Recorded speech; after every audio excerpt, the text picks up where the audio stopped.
Sebelum ini tular di media sosial rakaman video CCTV memaparkan insiden sekumpulan lelaki memecah masuk sebuah rumah dan melarikan sebuah kereta mewah jenis Lexus dalam kejadian di sebuah taman perumahan di Bakri, Muar Johor pada 2 Mei lalu.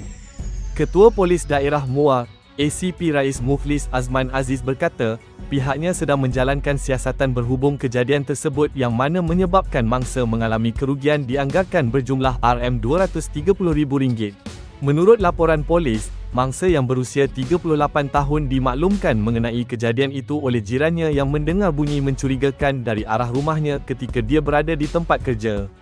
Mangsa kemudian segera pulang ke rumah dan mendapati pintu rumahnya telah dipecah masuk manakala kereta jenis Lexus yang diparkir di hadapan rumah turut hilang.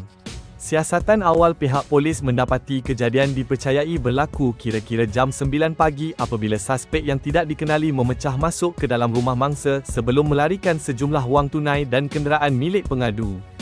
Pihak polis memandang serius insiden ini dan siasatan sedang giat dijalankan bagi mengesan suspek, katanya dalam satu kenyataan.